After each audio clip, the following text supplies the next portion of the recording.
সেই রাজভোগকে ভগবানের চরণে নিবেদন করলো, তখন নামটা কি হলো? আচ্ছা আর রাজভোগের তখন নাম হলো প্রসাদ। আর সেই প্রসাদকে তোমার মতো মূর্খ একজন ভক্ত খেয়েছিল, আজকে আমি বিষ্ঠায় পরিণত হয়েছি। তাহলে পৃথিবীর মধ্যে আমি খাও সমাধিত হলেন মহারাজ।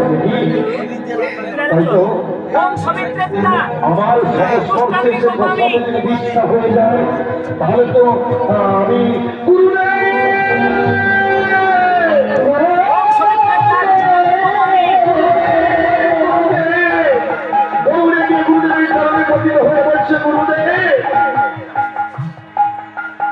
আমি পেয়েছি গুরুদেব, পৃথিবীর মধ্যে সব থেকে নিকৃষ্ট বস্তু আমি পেয়েছি, আমি নিয়ে এসেছি গুরুদেব। তাহলে আমায় দাও গুরুদেব।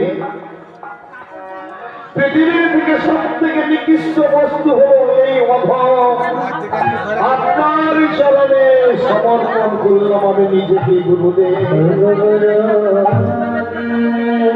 আপনি কৃপা করে আমার দিকে আমার প্রধান করুন।